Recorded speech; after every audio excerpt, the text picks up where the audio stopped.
옛날 아주 먼 옛날에 높은 산들이 병풍처럼 둘러싸고 맑은 시냇물이 마을을 휘감아 흐르는 어느 한적한 산골 마을에 퇴락한 기와집 한 채가 외로이 서 있었습니다. 이 집에는 몰락한 양반 가문의 마지막 자손인 이선이라는 선비가 눈먼 노모를 모시고 고단한 삶을 이어가고 있었는데 집안 형편이 너무나 어려워 끼니를 걱정해야 할 처지였지만 이선은 오직 책을 읽으며 과거 시험을 준비하는 일에만 전념하고 있었습니다. 이들의 곁에는 집안이 번창하던 시절부터 몸종으로 들어와 가문이 기울어진 뒤에도 떠나지 않고 묵묵히 곁을 지키는 수련이라는 이름의 어린 여종이 있었는데 그녀는 매일 새벽같이 일어나 차가운 우물물로 세수를 하고 마당을 쓸며 주인의 앞날을 위해 정성을 다해 기도하곤 했습니다.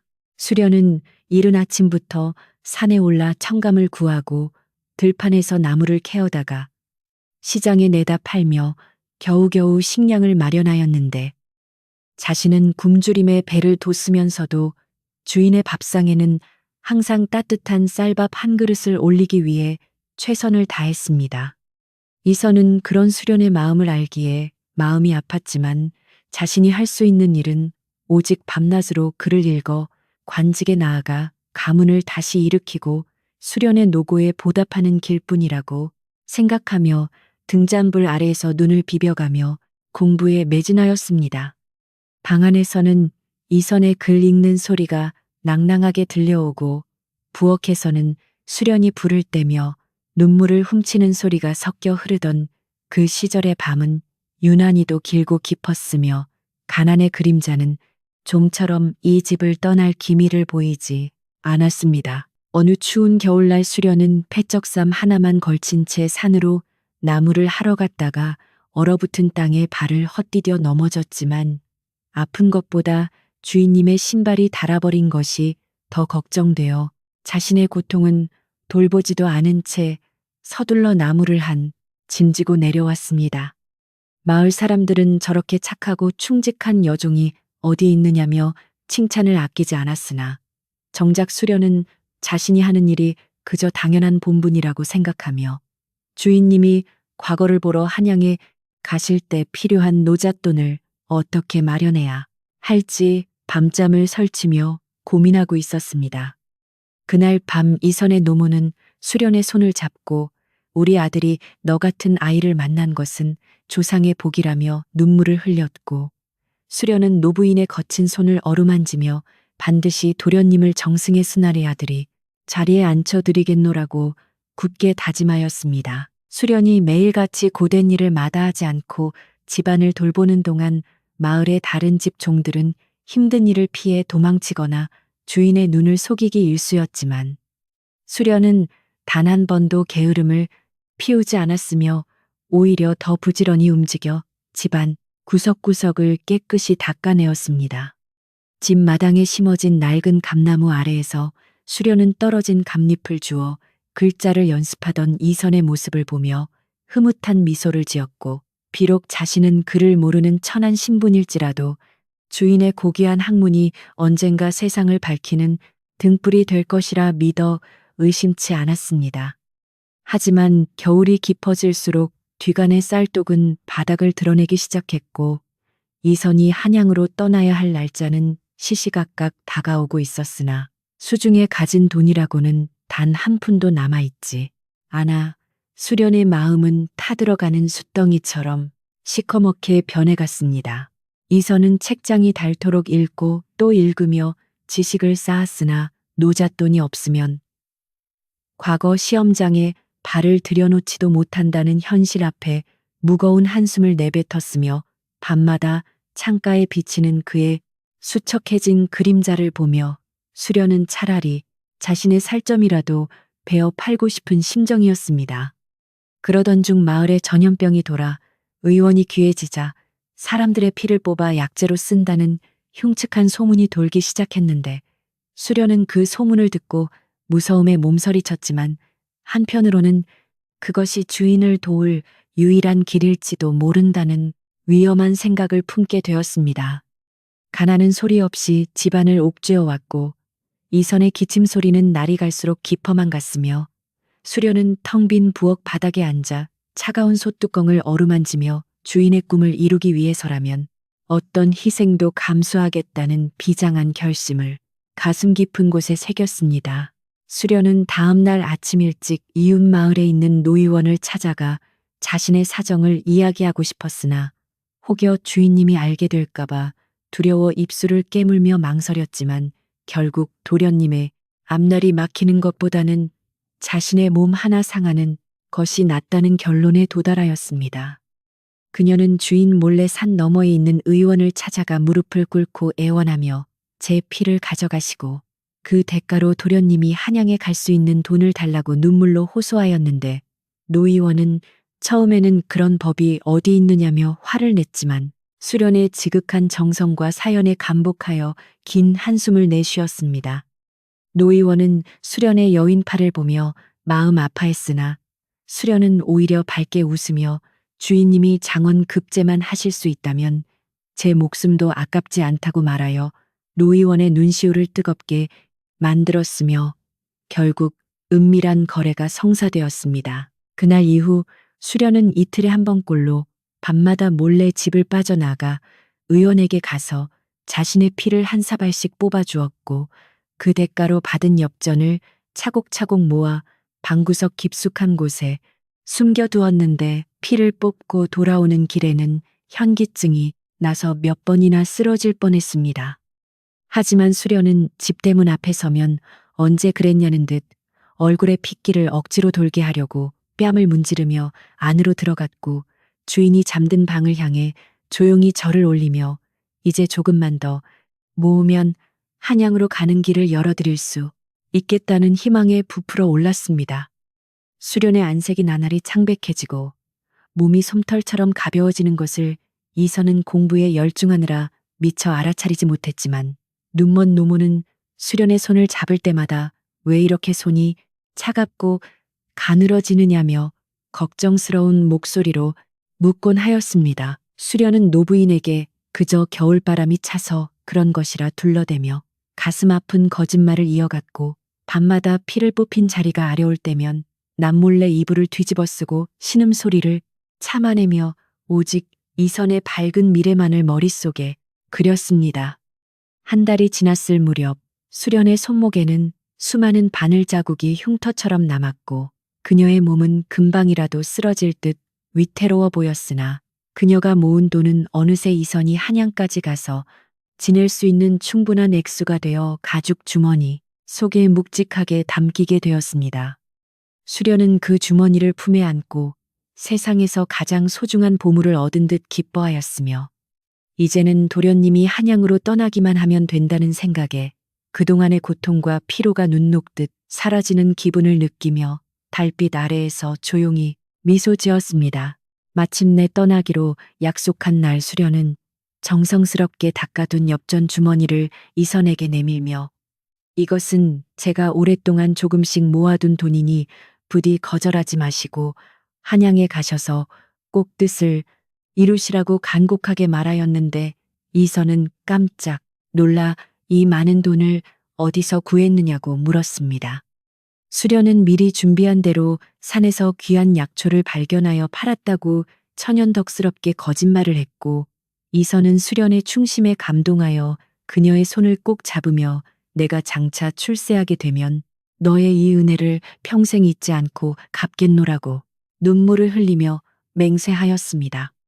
이선이 짐을 꾸려 마을 어귀를 떠날 때 수련은 멀어지는 주인의 뒷모습을 보며 땅바닥에 넙죽 엎드려 큰 절을 올렸고 도련님이 보이지 않을 때까지 그 자리에 서서 무사히 다녀오시기를 빌고 또 빌며 하염없이 눈물을 흘렸습니다. 주인이 떠난 뒤 수련은 홀로 남은 노모를 정성껏 모시며 살았지만 피를 너무 많이 뽑은 탓에 몸의 기운이 다 빠져나가 조금만 걸어도 숨이 차고 눈앞이 아찔해지는 증세가 심해졌으나 그녀는 결코 쉬지 않고 일을 계속하였습니다. 마을 사람들은 주인이 집을 비운 사이 여종 혼자서 집안을 건사하는 것을 보고 대견하다 여겼지만 일부 시세 많은 이들은 수련이 어디서 그런 큰 돈이 나서 주인을 보냈는지 의심하기 시작했고, 그녀가 밤마다 의원 집을 드나들었다는 사실을 알고는 이상한 소문을 퍼뜨리기 시작했습니다. 수련은 그런 소문에는 아랑곳하지 않고 오직 이선으로부터 올 기쁜 소식만을 기다리며 매일 아침 장독대에 정화수를 떠놓고 천지신명께 빌었으며, 그녀의 진심은 마을을 감싸는 안개처럼 조용히 그러나 깊게 퍼져나가고 있었습니다. 겨울이 지나고 봄바람이 불어와 앞마당에 매화꽃이 꽃망울을 터뜨릴 무렵 수련은 더욱 수척해졌지만, 그녀의 눈빛만큼은 주인을 향한 믿음으로 그 어느 때보다 초롱초롱하게 빛나고 있었으며, 매일같이 마을 입구 고갯마루에 올라 이선이 올 길목을 바라보았습니다. 그녀의 가슴 속에는 이선이 한양에서 겪을 고생과 배고픔에 대한 걱정뿐이었고, 자신의 몸이 허물어져 가는 것은 조금도 개의치 않았으니 이는 참으로 세상에서 보기 드문 고결한 충심이자 연민이었으며, 마을의 가장 늙은 느티나무만이 그 사연을 알고 있는 듯 바람의 가지를 흔들었습니다. 수련은 오늘도 물 한 바가지를 마시고 다시 밭으로 나가 김을 매며 주인이 돌아올 때까지 이 집안을 반듯하게 지켜내겠노라고 스스로에게 약속하며 땀방울을 닦아내었고, 그 모습은 한 폭의 슬픈 그림처럼 마을 풍경 속에 녹아들고 있었습니다. 어느 날 오후 수련이 캔마루를 닦고 있을 때 이웃집 아주머니가 다가와 수련의 안색이 너무 좋지 않다며 무리하지 말라고 조언을 건넸지만, 수련은 밝게 웃으며 주인님이 돌아오시면 다 나을 병이라며 사양하였고, 그 말 속에 담긴 굳건한 신의는 듣는 이의 마음을 숙연하게 만들었습니다. 수련은 가끔 의원에게 받은 엽전 몇 푼이 남은 것을 꺼내보며 그때의 선택을 단 한 번도 후회하지 않았고, 오히려 더 많은 피를 줄 수 없었음을 아쉬워할 정도로 이선에 대한 마음이 깊었으며, 그런 그녀의 순수한 영혼은 어두운 세상 속에서도 고고하게 빛나고 있었습니다. 방 안에서 홀로 누워있는 노모를 위해 수련은 목소리를 가다듬고 밝은 이야기를 들려주며 집안 분위기를 띄우려 애썼고, 노모는 수련의 목소리에서 느껴지는 가느다란 떨림을 눈치채지 못한 채 아들이 오기만을 기다리며 하루하루를 보내고 있었습니다. 수련은 이선이 쓰던 서재를 매일같이 청소하며 그가 읽던 책들의 먼지를 털어내었고, 주인이 돌아왔을 때 조금의 불편함도 없도록 만반의 준비를 갖추었으며, 그녀의 손길이 닿는 곳마다 주인을 향한 애틋한 정성이 묻어 있어 집안은 비록 낡았어도 온기가 감돌고 있었습니다. 하지만 마을의 악동들과 심술 참은 몇몇 어른들은 수련의 헌신을 왜곡하여 그녀가 주인 몰래 재물을 탐하고 있다는 터무니없는 비방을 늘어놓기 시작했으며, 이는 평화롭던 집안에 닥칠 먹구름의 시작이었으나 수련은 그저 묵묵히 자신의 길을 갈 뿐이었습니다. 수련은 자신의 진심이 언젠가는 하늘에 닿을 것이라 믿었기에 사람들의 따가운 시선도 견뎌낼 수 있었고, 밤마다 차가운 달빛을 벗삼아 주인의 무사 귀환을 비는 것으로 모든 위안을 삼으며 고통스러운 하루하루를 기도로 채워나갔습니다.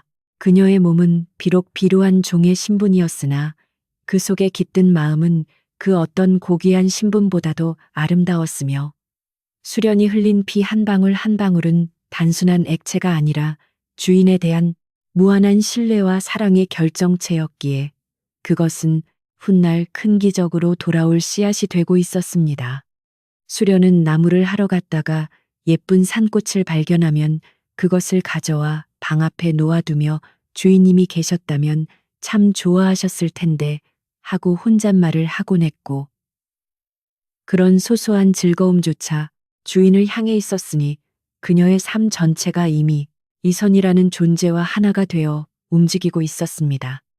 그러나 마을 어귀에는 수련을 시기하는 무리가 보낸 낯선 이들이 서성거리기 시작했고, 평화롭던 산골 마을에 묘한 긴장감이 흐르기 시작했으나, 수련은 오직 다가올 미래에 희망만을 품은 채 오늘도 무거운 물동이를 머리에 이고 가파른 언덕길을 오르고 있었습니다. 수련이 물동이를 지고 오던 중 길가에 앉아 쉬고 있던 마을의 지혜로운 노인 한 분이 수련을 불러 세우더니 수련아, 너의 정성이 너무 과하면 도리어 몸을 해칠까 걱정이구나. 하늘도 무심하지 않으시니 조금은 네 자신을 돌보아라. 하고 따뜻한 한마디를 건네주었습니다. 수련은 노인의 말씀에 깊이 감사하며 고개를 숙였지만 속으로는 주인을 위해서라면 이 한 몸 부서져도 좋다는 생각을 멈추지 않았고 노인은 그런 수련의 뒷모습을 보며 안타까움에 혀를 찼지만 그녀의 눈에서 빛나는 광채가 예사롭지 않음을 느끼고 조용히 뒷짐을 지고 걸음을 옮겼습니다.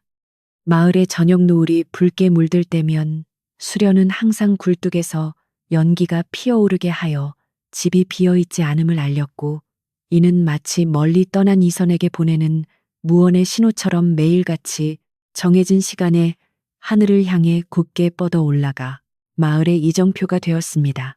집안의 가구들은 수련의 손때가 묻어 윤이 났고 텃밭에는 싱싱한 채소들이 자라나 노모의 식탁을 풍성하게 채웠으며 수련은 배고픔 속에서도 노모가 맛있게 드시는 모습만 보아도 배가 부르다며 자신의 밥그릇을 몰래 비워두는 희생을 반복하였습니다. 그러던 어느 날 수련은 마당을 쓸다 갑자기 정신을 잃고 쓰러졌는데 마침 지나가던 의원이 발견하여 겨우 정신을 차리게 되었고 의원은 수련에게 이대로 가면 목숨이 위험하다고 엄중히 경고했지만 수련은 오히려 의원의 손을 잡으며 비밀을 지켜달라고 간청했습니다. 수련은 자신이 쓰러졌다는 사실이 노모에게 알려지면 마음을 쓰실까봐 두려워했고 의원은 어쩔 수 없이 고개를 끄덕이며 약재 몇 가지를 건네주었으나 수련은 그 약재를 팔아 다시 엽전 몇 푼을 만들어 주인의 귀환을 준비하는 지독한 정성을 보였습니다. 수련의 이런 행동은 단순한 충성심을 넘어선 숭고한 정신의 발로였으며 그녀의 가슴 속에는 이선에 대한 연정과 존경심이 복합적으로 얽혀 있었기에 가능한 일이었고 그녀가 견뎌내는 추위와 배고픔은 주인의 성공이라는 큰 꿈 앞에서는 한낱 사소한 티끌에 불과한 것이었습니다. 마을 사람들은 점차 수련의 수척해진 모습에 의구심을 품기 시작했고 일부는 수련이 주인 없는 방에서 이상한 짓을 한다는 헛소문을 지어내어 퍼뜨리기도 했으나 수련은 그저 귀를 막고 마음을 다스리며 주인이 돌아오면 모든 오해가 풀릴 것이라 믿으며 하루를 견뎌냈습니다. 밤이면 수련은 이선이 남기고 갓 낡은 도포를 꺼내 품에 안고 그가 남긴 채취를 느끼며 외로움을 달랬고 언젠가 비단 옷을 입고 돌아올 주인의 당당한 모습을 상상하며 어두운 방 안에서 혼자 조용히 눈물을 훔치며 웃음을 짓기도 하였습니다. 어느덧 이선이 떠난 지 여러 달이 지나고 산에는 푸른 잎들이 무성해졌으며 마을 사람들은 이선이 과거에 낙방하여 돌아오지 못하는 것이 아니냐며 수군거렸지만 수련만은 단 한 순간도 주인의 성공을 의심하지 않았고 오히려 더 정성껏 집안을 돌보며 주인을 맞이할 준비를 마쳤습니다. 그녀의 정성은 동네 강아지들도 알 정도로 지극하여 마을의 짐승들도 수련의 집 앞에서는 조용히 지나갔으며 그녀가 정화수를 쓸어가는 길에는 항상 맑은 기운이 감도는 듯한 착각마저 불러일으킬 정도로 수련의 주변은 정갈하고 고요한 분위기가 유지되었습니다. 그러나 평화는 그리 오래가지 않았으니 이선의 먼 친척이라는 박씨가 돌연 마을에 나타나 이 집과 땅이 원래 자신의 것이라며 문서를 들고 나타나 행패를 부리기 시작했고 수련은 가냘픈 몸으로 그 거구의 사내 앞을 막아서며 주인을 지키려 안간힘을 썼습니다. 박씨는 수련이 여종에 불과하다며 무시하고 집안의 물건들을 밖으로 내던지려 했으나 수련은 마루 끝을 붙잡고 절대로 물러나지 않았으며 주인님이 돌아오실 때까지 이곳은 단 한 치도 넘겨줄 수 없다고 당당하게 외쳐 박 씨를 당황하게 만들었습니다. 노모는 방 안에서 이 소란을 듣고 벌덜 떨며 수련을 불렀고 수련은 노모의 곁으로 달려가 안심시키며 무슨 일이 있어도 제가 이 집을 지키겠다고 약속하였는데 그때 수련의 눈빛은 평소의 유순한 모습은 간데없고 마치 집을 지키는 영험한 신수처럼 강렬한 빛을 내뿜고 있었습니다. 박 씨는 일단 물러갔으나 조만간 사람들을 데리고 와서 강제로 집을 비우게 하겠다고 엄포를 놓았고 수련은 이제 주인님이 돌아오시기만을 기다리는 것 외에 더 큰 시련과 맞서 싸워야 하는 처지에 놓이게 되어 마을의 긴장감은 최고조에 달하게 되었습니다. 수련은 박 씨의 위협 속에서도 굴하지 않고 매일 밤 대문 빗장을 단단히 걸어 잠근 채 몽둥이를 옆에 두고 잠을 청했으며 혹여나 노모에게 해가 갈까봐 한시도 눈을 붙이지 못하는 날들이 이어졌으나 그녀의 마음속에는 오직 주인을 향한 일편단심만이 가득 차 있었습니다. 그녀는 자신의 피를 팔아 마련한 돈으로 이선이 한양에 갈 수 있었던 것처럼 이번에는 자신의 온몸을 던져서라도 이 집을 지키겠다고 맹세하였고 마을 사람들은 그런 수련의 모습에 혀를 내두르면서도 과연 가녀린 여종이 탐욕스러운 박 씨를 막아낼 수 있을지 걱정스러운 눈으로 지켜보았습니다.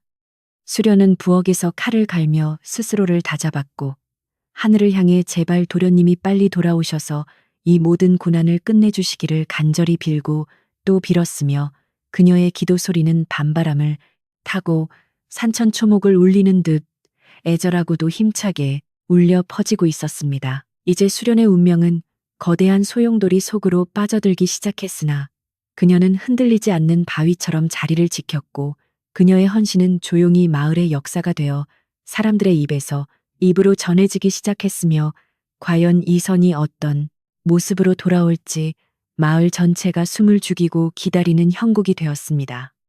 수련은 피곤에 지친 눈을 비비며 다시금 마당을 쓸기 시작했고 그녀의 빗자루질 소리는 규칙적이고 단호하게 들려 박 씨의 위협에도 굴하지 않는 그녀의 의지를 보여주는 듯했으며 마을의 저녁 어스름이 깔리는 가운데 수련의 그림자는 유난히 길게 늘어져 집을 통째로 껴안고 있는 것처럼 보였습니다. 그녀가 겪은 고초와 희생이 헛되지 않기를 바라는 마음은 이제 수련 혼자만의 것이 아니라 마을 전체의 염원이 되어가고 있었고 마침내 운명의 시간이 다가오고 있었으니 이는 긴 이야기의 서막에 불과한 것이었습니다. 꽃샘추위가 채 가시지 않은 초봄의 어느 날 평화롭던 마을에 검은 구름이 들이우듯 이선의 먼 친척이라는 박 씨가 건장한 장정들을 데리고 다시 나타나 집마당을 점령하며 횡포를 부리기 시작했습니다. 박 씨는 품 안에서 누렇게 변색된 가짜 문서를 꺼내 들고는 이 집은 원래 자신의 조상이 이선에게 빌려준 것이니 이제 권리를 찾겠다며 노모가 누워있는 방문을 거칠게 발로 차며 소리를 질러대 마을 사람들을 불러 모았습니다. 수련은 가뎁은 몸으로 박 씨의 앞을 가로막으며 도련님이 한양에서 돌아오실 때까지는 이 집의 기둥 하나도 건드릴 수 없다고 단호하게 외쳤지만 탐욕에 눈이 먼 박 씨는 수련을 비웃으며 여종 주제에 어디서 감히 양반의 일에 참견이냐고 윽박질렀습니다. 마을 사람들은 박 씨의 횡포에 눈살을 찌푸리면서도 혹여나 자신들에게 불똥이 튈까봐 멀찍이 서서 구경만 할 뿐이었고 수련은 홀로 그 무도한 무리를 상대하며 눈물 섞인 목소리로 이 집의 정통성을 주장하였습니다. 박 씨는 여기서 멈추지 않고 마을 사람들을 향해 수련이 주인 없는 사이 집안의 가산을 빼돌려 밤마다 의원 집을 드나들며 부정한 짓을 저지르고 있다는 터무니없는 비방을 늘어놓아 수련의 고결한 충심을 더러운 소문으로 얼룩지게 만들었습니다. 수련은 억울함에 가슴이 터질 것 같았지만 지금 여기서 무너지면 노모를 지킬 사람이 없다는 생각에 입술을 깨물며 버텼고 박 씨는 수련을 집 밖으로 끌어내려 하며 험악한 분위기를 조성하여 평온하던 마을을 순식간에 난장판으로 만들었습니다. 소문은 발없는 말이 되어 순식간에 온 마을로 퍼져나갔고 평소 수련을 대견하게 여기던 이들조차 수련이 정말로 재물을 탐해 의원과 내통한 것이 아니냐며 의심의 눈초리를 보내기 시작했는데 이는 박 씨가 치밀하게 계획한 모략이었습니다. 수련은 마을 사람들의 차가운 시선을 느끼며 가슴이 시려왔으나 노모의 방을 지키기 위해 대청마루 끝에 앉아 한 발짝도 움직이지 않았고 박 씨의 부하들이 집기를 밖으로 던지려 할 때마다 온몸으로 막아서며 저항을 멈추지 않았습니다.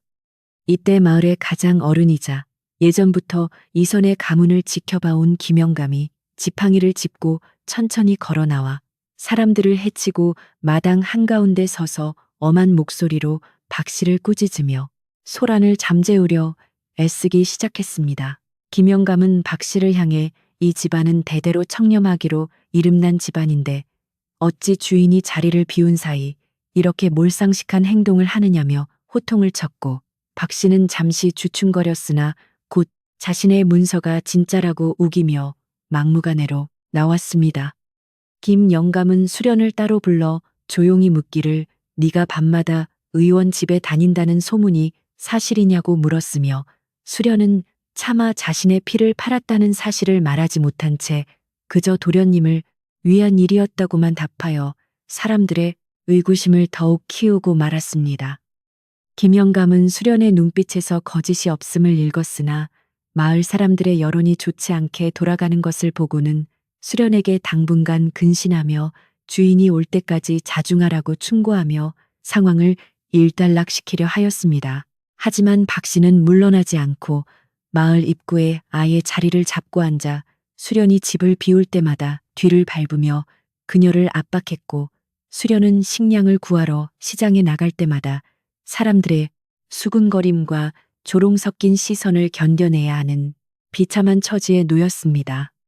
수련은 자신의 고통보다도 멀리 한양에 있는 이선이 이 사실을 알고 마음 아파할까봐 그것이 더 걱정되어 밤마다 부엌 구석에서 소리 죽여 울었으며 그녀의 몸은 마음고생과 피로가 겹쳐 더욱 쇠약해져만 갔습니다.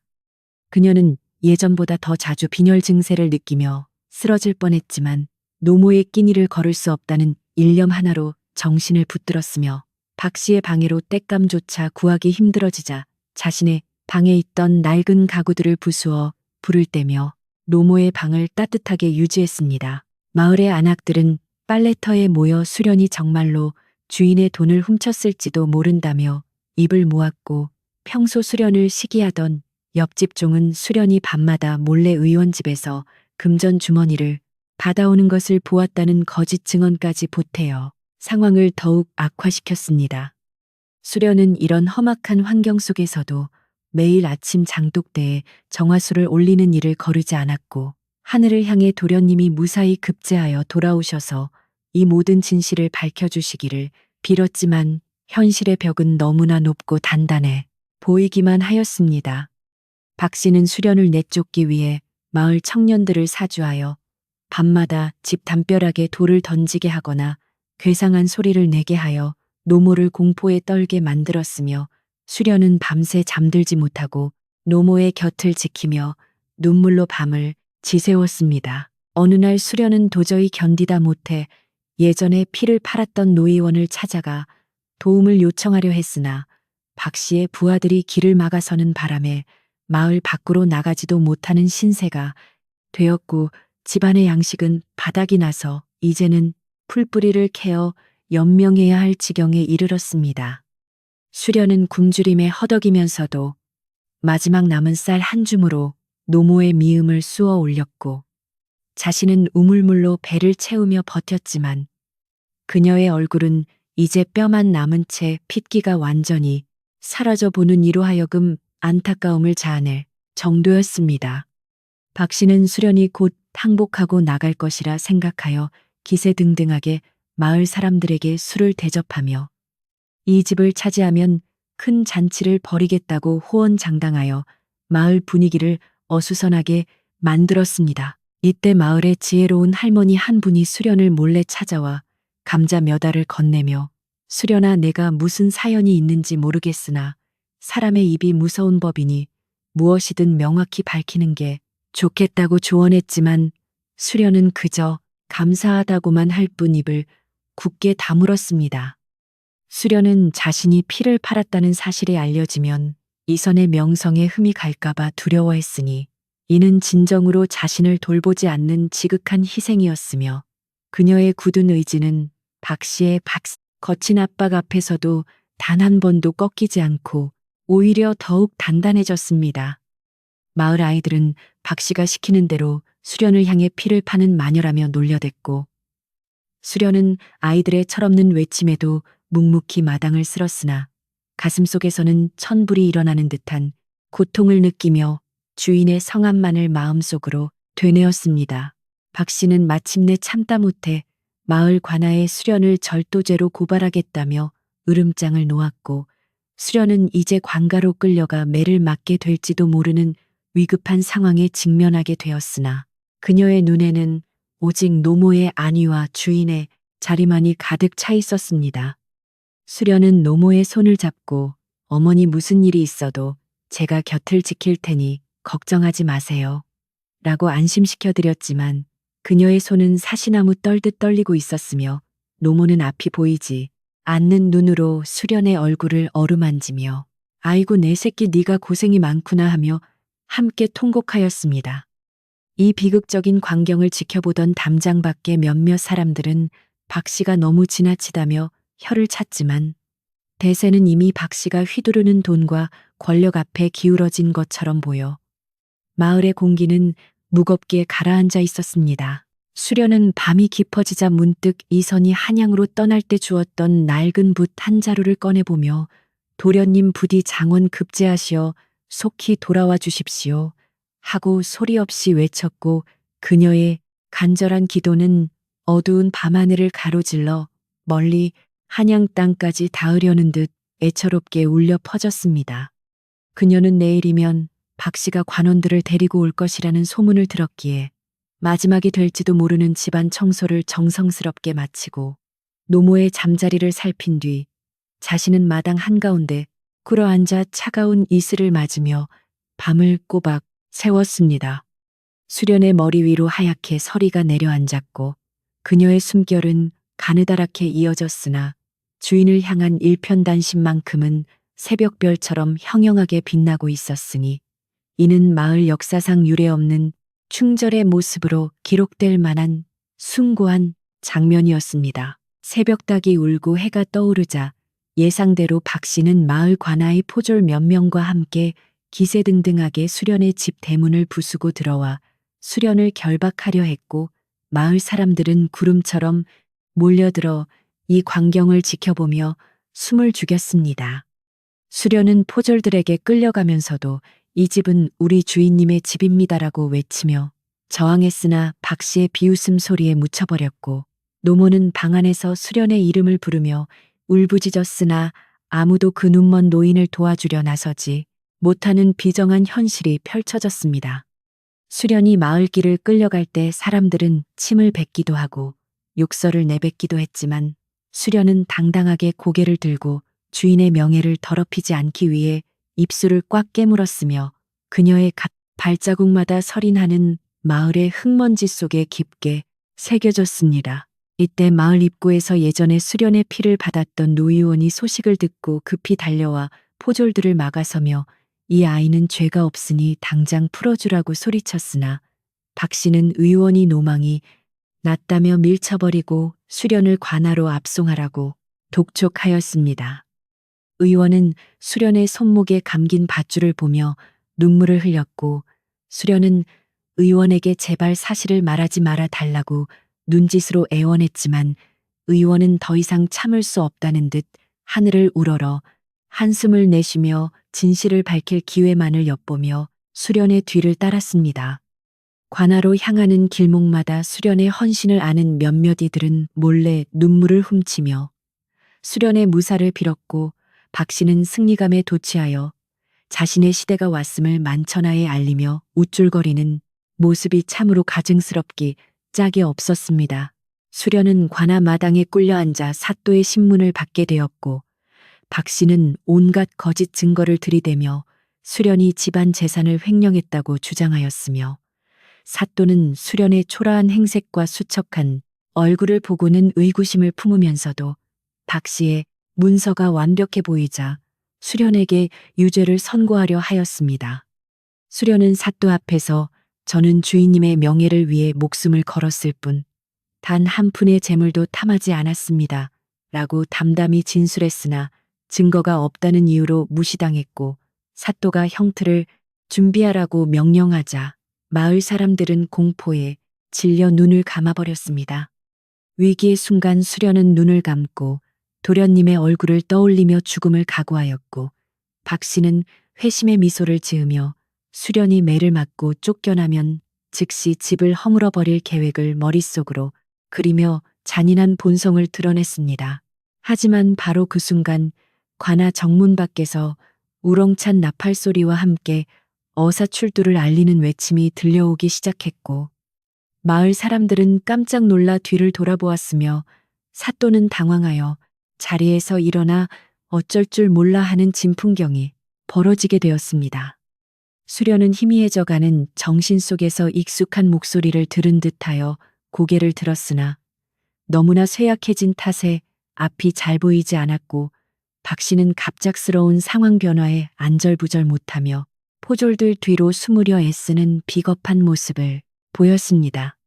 관아마당으로 위풍당당하게 들어오는 행렬의 맨 앞에는 비단 도포를 입고 마패를 손에 든 이선이 서 있었으며 그의 눈은 분노와 슬픔으로 이글거리고 있었고 수련의 처참한 모습을 본 이선은 장검을 뽑아 지면을 내리치며 호통을 쳤습니다. 이선은 당장 수련의 결박을 풀라고 명하고 사또를 꾸짖으며 어찌하여 무고한 백성을 이토록 핍박하느냐고 일갈하였고 수련은 주인님의 목소리를 확인하자마자 안도감에 그만 정신을 잃고 쓰러졌으며 이선은 달려가 수련을 품에 안고 통곡하며 미안하다는 말을 반복하였습니다.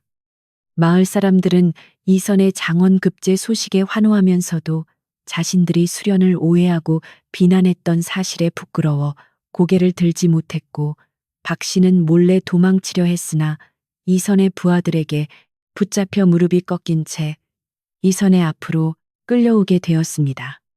이선은 수련을 관아 안방으로 옮겨 쉬게 한 뒤 노의원을 불러 수련을 치료하게 하였고 의원은 이선에게 드디어 주인님이 오셨군요 하며 수련이 그동안 겪었던 모든 희생의 전말을 이야기할 준비를 마쳤습니다. 관아 마당에는 침묵이 흘렀고 이선은 박 씨를 향해 내 죄를 네가 알렸다 하며 서리빨 같은 호통을 내렸으며 박 씨는 목숨만 살려달라고 빌며 자신이 저지른 악행을 실토하기 시작했으나 이선은 법에 따라 엄중히 처벌할 것을 약속하며 마을의 정의를 바로 세울 것을 천명하였습니다. 수련은 방 안에서 의원의 치료를 받으며 서서히 기력을 회복하기 시작했고 꿈결에 이선의 목소리를 들으며 이제야 모든 고난이 끝났음을 직감하고는 입가에 옅은 미소를 띠며 깊은 잠에 빠져들었는데 그녀의 손목에 남은 수많은 흉터는 그 자체로 가장 고귀한 훈장이 되어 빛나고 있었습니다. 마을 사람들은 이제야 수련이 왜 그렇게 밤마다 의원을 찾아갔는지 그리고 왜 그렇게 수척해졌는지를 깨닫고는 그녀의 지극한 충심에 눈물을 흘리며 사죄의 마음을 전하려 관아 앞에 모여들기 시작했습니다. 이선은 수련의 손목에 남은 바늘 자국을 보고는 가슴이 미어지는 고통을 느꼈으며 자신을 위해 피를 팔아 노잣돈을 마련했다는 사실을 의원으로부터 전해 듣고는 한참 동안 말을 잇지 못하고 오열하였습니다.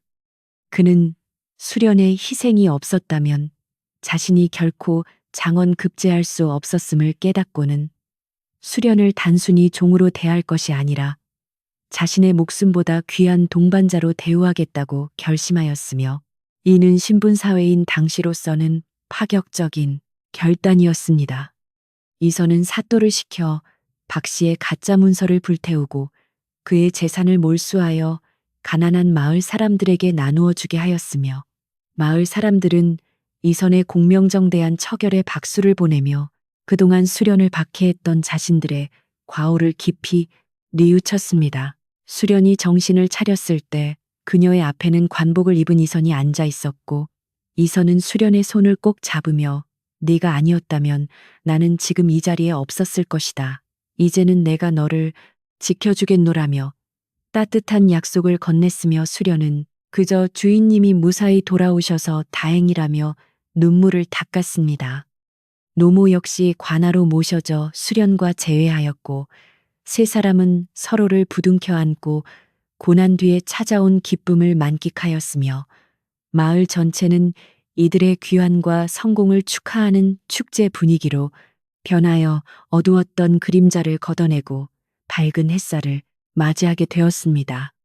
이선은 수련의 공로를 조정에 보고하여 그녀에게 합당한 예우를 갖추기로 하였고 수련은 비록 몸은 상하였으나 마음만큼은 천하를 얻은 듯 평온해졌으니 이는 진정한 정성이 빚어낸 위대한 승리이자 감동적인 기적이었습니다. 이선은 마을 입구에 수련의 충절을 기리는 비석을 세우기로 결심하고 마을 사람들에게 수련의 이야기를 널리 퍼뜨려 후세의 귀감으로 삼게 하였으며 수련은 극구 사양하였으나 이선의 고집을 꺾을 수 없었고 그렇게 수련의 이름은 마을의 전설로 남게 되었습니다.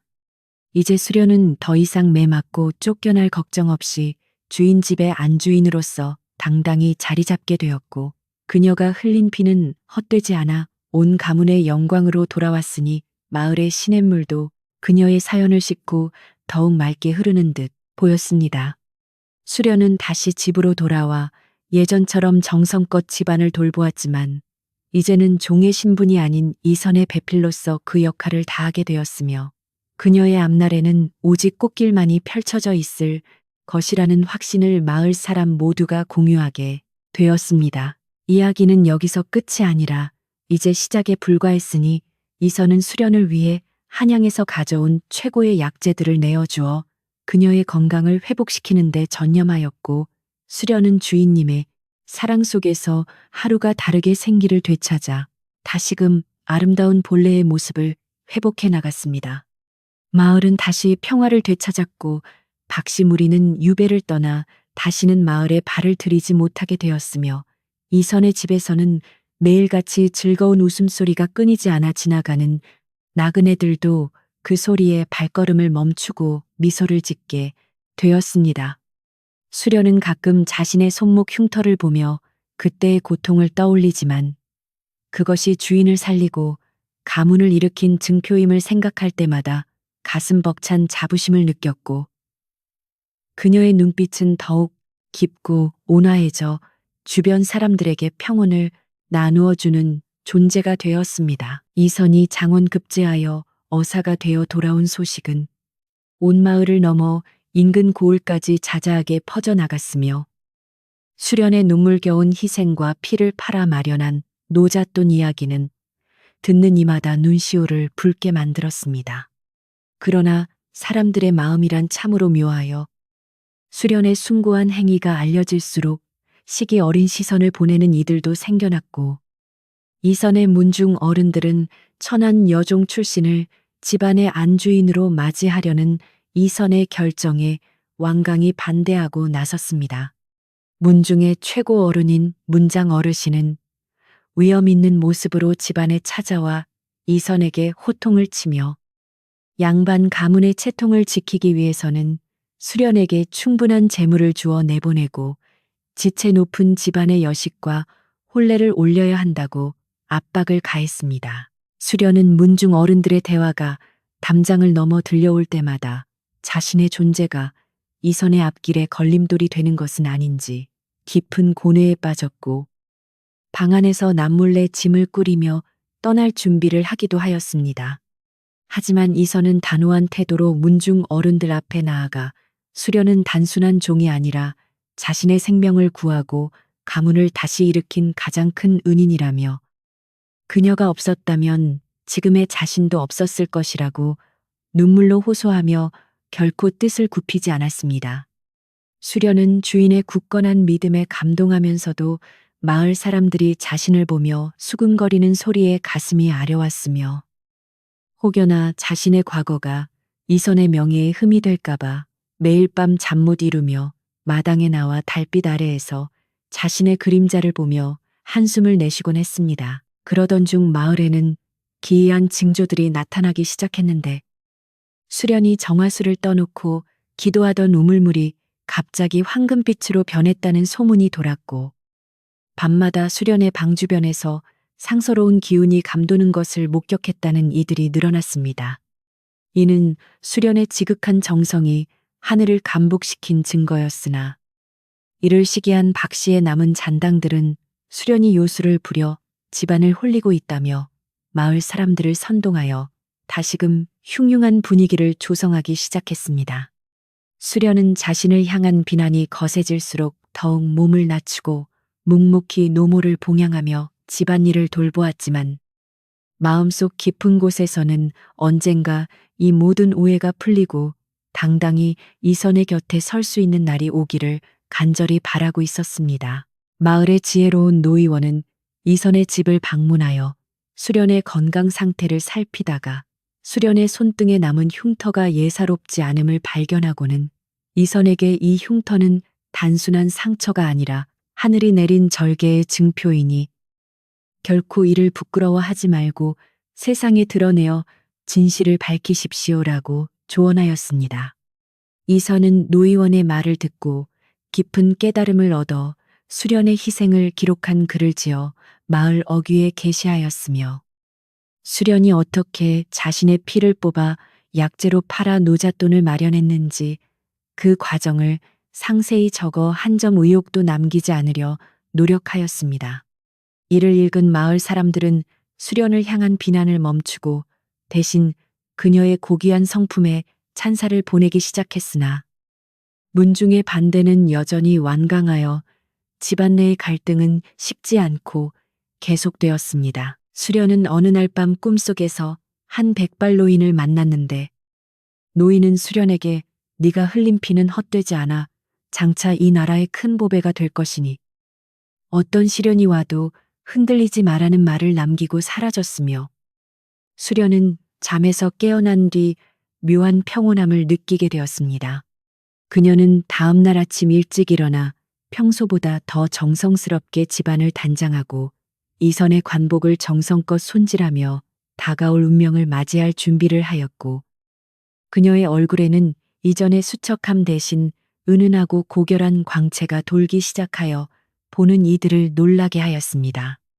하지만 문중에서는 수련을 쫓아내기 위해 강제로 다른 처자와 이선의 혼담을 진행하려 집안으로 중매인을 보냈고 이선은 그 중매인을 문전박대하며 오직 수련만을 아내로 맞이하겠다는 의지를 만천하에 공포하였습니다. 갈등이 극에 달했을 무렵 조정에서는 이선의 장원 급제와 더불어 그의 가문에 전해지는 수련의 효행과 충절에 관한 이야기를 임금님이 직접 듣게 되었다는 파격적인 소식이 들려왔습니다.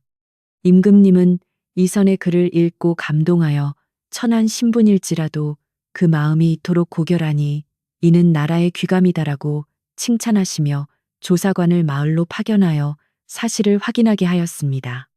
수련은 조사관 앞에서 자신의 지난날을 담담히 진술하였고 노의원과 마을 사람들이 증인으로 나서 수련의 헌신을 증언하자 조사관은 고개를 끄덕이며 수련의 손목에 남은 흉터를 직접 확인하고는 탄식을 금치 못했습니다. 이 소식에 문중 어른들은 당황하여 어쩔 줄 몰라 했으며 박 씨의 잔당들은 자신들의 모함이 밝혀질까 두려워 야반도주하는 소동이 벌어져 마을은 한바탕 큰 변화의 물결 속에 휩싸였습니다. 조사관이 한양으로 돌아간 뒤 마을은 폭풍전야와 같은 고요함 속에 휩싸였으며 수련은 평소와 다름없이 이른 새벽물을 길어오고 밥을 지으며 주인을 모시는 일에 정성을 다했습니다. 그녀의 손길이 닿는 곳마다 맑은 기운이 서리는 듯했고 이선의 노모는 수련의 손을 잡으며 네가 우리 집안의 복덩이구나. 이제는 네가 내 며느리가 되는 것을 그 누구도 막지 못할 것이다라며 환하게 웃으셨습니다. 수련은 노부인의 말씀에 눈물을 흘리며 그동안의 고생이 눈 녹듯 사라지는 기분을 느꼈고 이선은 그런 수련을 바라보며 언젠가 그녀를 가장 높은 자리에 앉혀주겠노라고 다시 한번 가슴 깊이 맹세하며 책을 펼쳐들었습니다. 하지만 마지막 시련처럼 마을에는 큰 가뭄이 닥쳐 우물이 마르고 논밭이 거북등처럼 갈라지기 시작했는데 마을 사람들은 기우제를 지내야 한다며 수련의 정성이 필요하다고 입을 모았습니다. 수련은 마을의 안녕을 위해 기꺼이 산꼭대기에 올라 사흘 밤낮을 쉬지 않고 기도하였으며 그녀의 기도가 끝나갈 무렵 하늘에서는 거짓말처럼 시원한 빗줄기가 쏟아져 내려 마을의 대지를 촉촉이 적셨습니다. 이 사건을 계기로 마을 사람들은 수련을 마을의 수호신처럼 여기게 되었고 문중의 어른들도 더 이상 수련의 신분을 문제 삼지 못하고 그녀의 덕망을 인정할 수밖에 없는 상황에 이르렀습니다.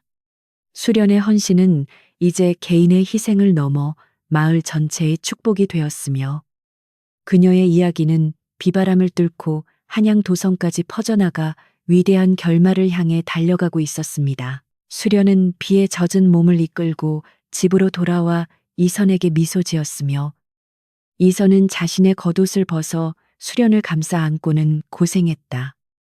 수련아, 이제는 정말 좋은 일들만 있을 것이다라며 따뜻한 위로를 건넸습니다. 마을의 나무들은 비를 맞아 더욱 푸르게 빛났고 이선의 집 앞에는 수련을 칭송하는 마을 사람들의 선물이 쌓이기 시작했으니 이는 그녀가 흘린 피가 일구어낸 진정한 사랑의 결실이었습니다.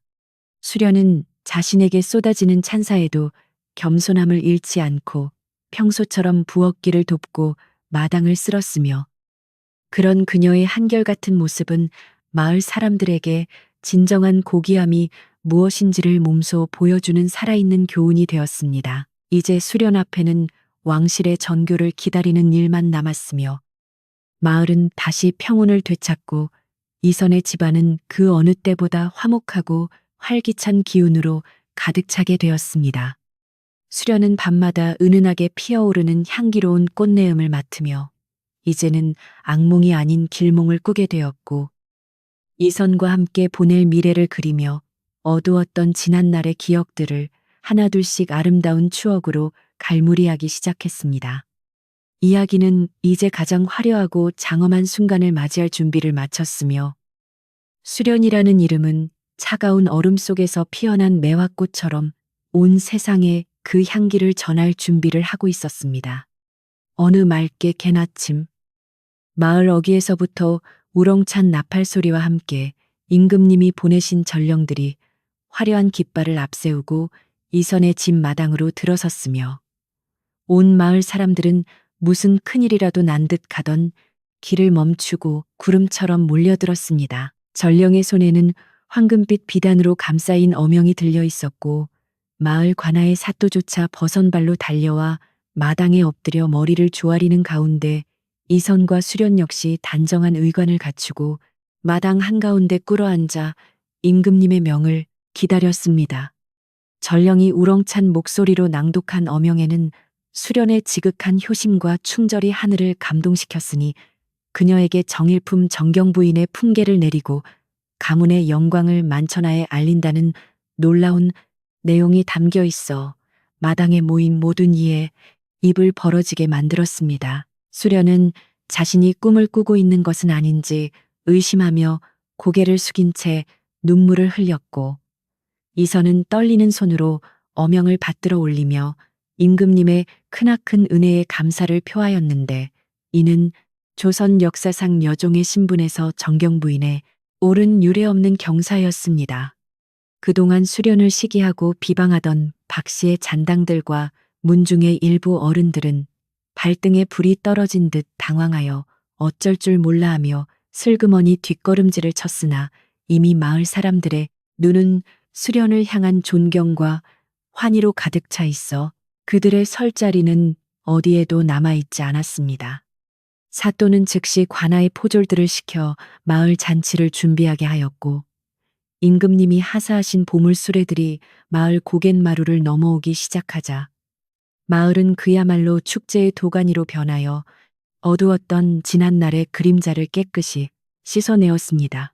이선은 가장 먼저 수련의 손을 잡고 안방으로 들어가 노모 앞에 무릎을 꿇었으며 이제는 당당하게 수련을 아내로 맞이할 수 있게 되었음을 고하였고, 눈먼 노모는 보이지 않는 눈으로 수련의 얼굴을 연신 어루만지며 장하다네.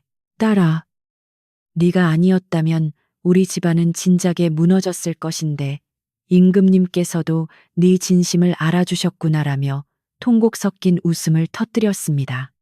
수련은 비단 옷을 입었음에도 불구하고 평소와 다름없이 부엌으로 나가 일꾼들을 위해 손수차를 다리고 음식을 챙기려 하였으나 이제는 수많은 여종과 하인들이 달려와 그녀를 만류하며 부인님은 편히 쉬셔야 한다고 극구 권하여 수련은 어색한 미소를 지으며 대청마루에 앉아 마을의 풍경을 바라보았습니다. 마을 사람들은 한 명씩 이선의 집으로 찾아와 지난날 수련에게 무례하게 굴었던 일들을 사죄하며 고개를 숙였고, 수련은 그들의 손을 일일이 잡아주며 어려운 시절에 서로를 몰라본 것이니 미안해하지 마세요.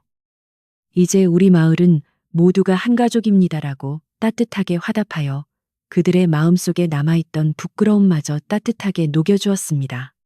박 씨는 관아에 붙잡혀 그동안의 악행이 낱낱이 밝혀지면서 가산이 몰수되고 먼 곳으로 유배를 떠나게 되었으며, 그가 빼앗으려 했던 이선의 집터는 나라에서 하사한 금전으로 으리으리한 대저택으로 다시 지어지게 되어 마을의 상징과도 같은 장소가 되었습니다. 이선은 마을 사람들 앞에서 수련의 손등에 남은 흉터를 가리키며 이것은 우리 가문을 살린 핏자국이자 가장 아름다운 꽃자국이라 선언하였고, 그 자리에 모인 이들은 너나 할 것 없이 눈물을 훔치며 수련의 고결한 인생 역정에 경의를 표하였습니다. 마을에는 며칠 동안 풍악 소리가 끊이지 않았고, 수련은 자신이 받은 보물 중 일부를 가난한 이웃들에게 나누어 주며 주위의 칭송을 한 몸에 받았으며, 이선은 그런 수련의 곁을 한시도 떠나지 않고 보필하며 진정한 사랑의 의미를 몸소 실천해 보였습니다. 수련은 이제 더 이상 밤마다 피를 뽑아야 하는 고통이나 굶주림에 허덕이는 불안함 없이 사랑하는 남편과 어머니를 모시며 평화로운 일상을 보내게 되었고, 그녀의 이름은 이웃, 고을은 물론 도성 안의 부인들 사이에서도 정절의 표상으로 불리며 널리 전해지기 시작했습니다.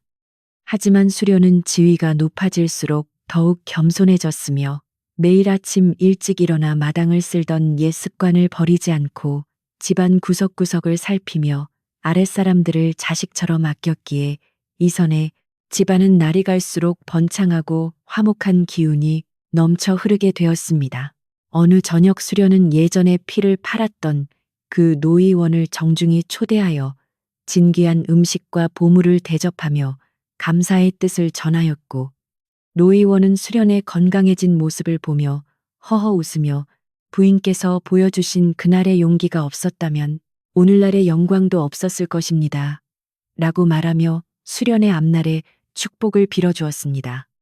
이선은 수련을 위해 정원 한쪽에 피처럼 붉은 매화나무를 심어 그녀의 절개를 잊지 않기로 약속하였고, 달밤에 두 사람은 매화나무 아래 앉아 지난날의 고생을 추억하며 서로를 향한 깊은 신뢰와 사랑을 다시 한번 확인하는 시간을 가졌습니다.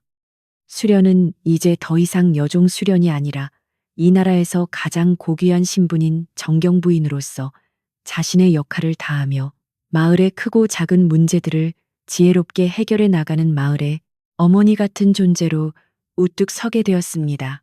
마을 사람들은 수련의 집을 지날 때마다 저절로 고개가 숙여진다고 입을 모았고, 아이들은 수련의 이야기를 노래로 만들어 부르며 자라났으니 한 여인의 숭고한 희생이 세상을 어떻게 변화시킬 수 있는지를 보여주는 가장 아름다운 증거가 되었습니다.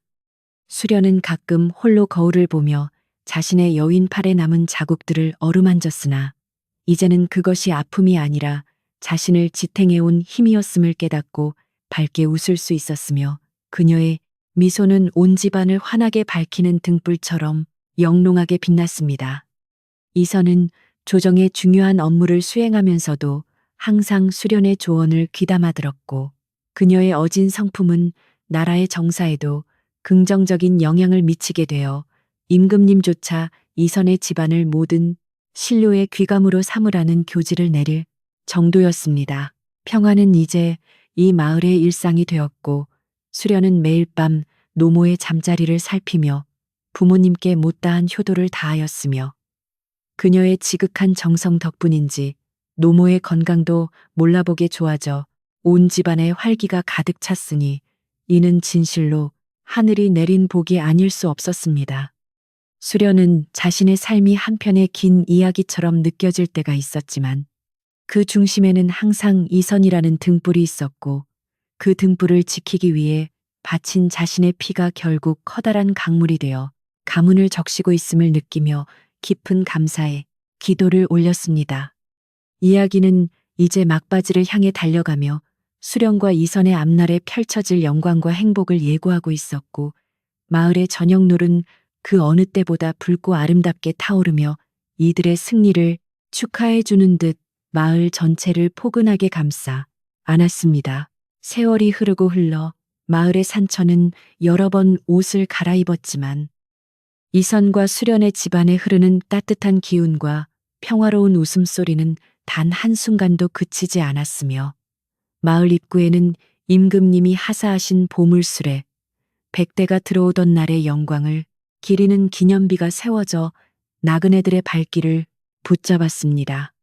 수련은 정일품 정경부인의 자리에 올랐음에도 불구하고 화려한 비단옷보다는 정갈하고 깨끗한 무명옷을 즐겨 입으며 예전처럼 몸소 텃밭을 일구고 가난한 이웃들에게 곡식을 나누어 주었기에 마을 사람들은 그녀를 살아있는 보살이라 부르며 진심으로 존경하고 따랐습니다. 이선은 조정의 높은 관직에 올라 나라씨를 돌보면서도 퇴근길에는 반드시 수련이 좋아하는 들꽃을 한 묶음 꺾어들고 집으로 돌아와 아내의 손을 꼭 잡으며 고마움을 표했으니 두 사람의 금슬은 온 나라 안에서 모르는 이가 없을 정도로 깊고 두터웠습니다.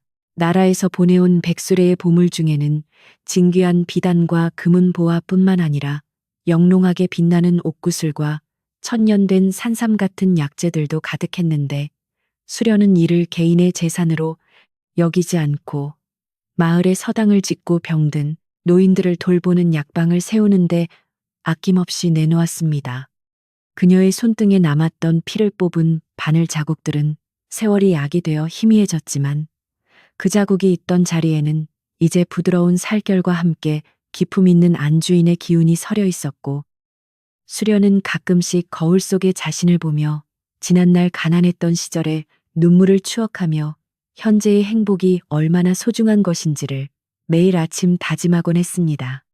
마을의 아이들은 수련의 집마당에 모여 그녀가 들려주는 옛날 이야기를 들으며 꿈을 키웠고 수련은 아이들에게 정성이 지극하면 하늘도 움직인단다라는 말을 입버릇처럼 들려주며 올바른 마음가짐의 중요성을 일깨워주는 훌륭한 스승의 역할까지 마다하지 않았습니다. 어느덧 백발이 성성해진 이선은 수련과 함께 집 뒤편에 매화나무 숲을 거닐며 부인, 내가 그때 한양으로 떠나던 날 당신이 건네준 그 엽전 주머니의 온기를 지금도 잊을 수 없소. 당신의 피가 내 혈관을 타고 흘러 내가 오늘날 이 자리에 서 있는 것이오라고 고백하며 눈시울을 붉혔습니다. 수련은 그저 빙긋이 웃으며 남편의 옷매무새를 다듬어 주었고 도련님, 아니 대감마님, 제가 한 일은 그저 주인을 향한 작은 마음이었을 뿐인데 하늘이 이토록 큰 복을 주셨으니 저는 더 이상 바랄 것이 없습니다라고 대답하며 평온한 미소를 지어 보였습니다. 두 사람의 사랑은 단순한 부부의 정을 넘어선 고귀한 신혜와 희생의 결실이었기에 그들이 사는 집은 항상 맑은 기운이 감돌았고 집안의 종들도 주인 내외의 인품에 감화되어 서로를 아끼고 존중하며 화목하게 지내는 모범적인 가정을 이루었습니다. 눈먼 노모는 수련의 지극한 간병 덕분에 100세를 누리다 평온하게 세상을 떠나셨는데 돌아가시기 직전 수련의 손을 잡고 너는 내 며느리가 아니라 하늘이 보내준 천사였구나라는 마지막 유언을 남기셨으며 수련은 정성을 다해 3년상을 치르며 끝까지 효도를 다하는 모습으로 마을 사람들에게 큰 감동을 주었습니다. 마을에는 이제 박씨처럼 남을 해치거나 재물을 탐하는 악인은 사라지고 서로 돕고 의지하는 풍습이 자리 잡았으며 이 모든 변화의 중심에는 한 여종의 눈물겨운 희생과 그 희생을 잊지 않고 보답한 한 선비의 진실된 마음이 자리 잡고 있었습니다.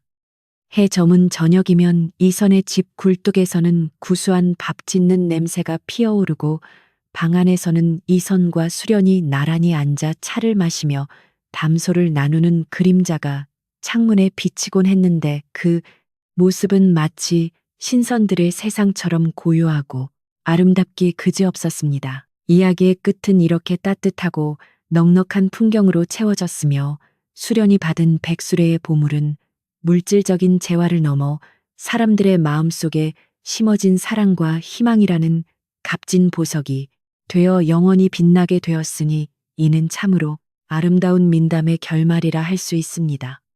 수련은 매일 밤 잠자리에 들기 전 하늘을 향해 오늘도 평화로운 하루를 주셔서 감사합니다라고 기도하였고 그녀의 기도는 바람을 타고 온 마을로 퍼져나가 잠든 사람들의 꿈속까지 포근하게 감싸 안아 주었습니다. 이제는 시냇물 소리도 산새 소리도 수련의 이름을 노래하는 듯하고 달빛마저 이선의 집기와 위를 부드럽게 쓰다듬으며 축복을 내리니 고단했던 과거는 가고 영원한 안식과 영광만이 그 자리를 가득 채우게 되었습니다. 착한 마음씨를 가진 사람은 결국 복을 받는다는 아주 당연하지만 지키기 어려운 진리를 수련은 온몸으로 증명해 보였고 그녀의 이야기는 대를 이어 전해지며 이 세상의 어두운 구석을 밝히는 작은 등불이 되어 지금도 우리들의 가슴 속에 깊은 울림을 전해주고 있습니다. 수련과 이선은 백년해로 하며 오랫동안 행복하게 살았고 그들의 자손들 역시 부모의 성품을 닮아 나라의 큰 일꾼이 되었으니 가문의 번창함은 끝이 없었으며 마을 사람들은 이들을 행복의 상징이라 부르며 대대손손 칭송하게 되었습니다. 깊어가는 밤, 시원한 바람이 창가에 머물고 달빛이 마당의 매화꽃을 비출 때 수련은 남편의 어깨에 머리를 기대고 조용히 눈을 감으며 감사의 한숨을 내쉬었으니 이야기는 여기서 비로소 평화로운 마침표를 찍게 됩니다. 밤이 깊었습니다. 수련의 따뜻한 마음이 당신의 꿈속에도 찾아가 포근한 이불이 되어주길 바랍니다. 이제 모든 시름 놓으시고 수련과 이선이 누렸던 그 평온한 밤처럼 깊고 단잠에 드시길 바랍니다. 옛날 옛적 어느 산골 마을에서 시작된 이 아름다운 사랑과 희생의 이야기는 이제 당신의 머리맡에서 조용히 잠이 듭니다. 수련의 손등에 남았던 흉터가 꽃이 되었듯 당신의 고단했던 하루도 내일은 아름다운 결실로 피어날 것입니다. 편안히 주무십시오.